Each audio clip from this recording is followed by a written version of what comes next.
কোনাবনে সোমবার সন্ধ্যায় কংগ্রেসের যোগদান সভা অনুষ্ঠিত। এই যোগদান সভার মাধ্যমে বিজেপি এবং সিপিএম সমর্থিত ৭৭ পরিবারের ১২২ জন ভোটার কংগ্রেসে যোগ দিলেন। দলীয় অফিস ভেঙে দেওয়া হলেও কংগ্রেসের সংগঠন ভাঙা যায়নি বলে সভায় নিজ বক্তব্যে জানিয়েছে কংগ্রেসের সংখ্যালঘু সেলের চেয়ারম্যান জয়দুল হোসেন।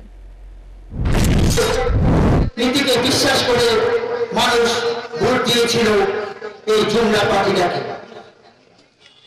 বন্ধুগণ, দেখা গেল কি প্রথম মন্ত্রিসভার সিদ্ধান্তই গণতন্ত্রকে হত্যা করার জন্য বিল পাস করলো বিভিন্ন বিরোধী দলের পার্টি বিস্কুলাকে ভেঙে চুরমার করে দাও। বন্ধুগণ,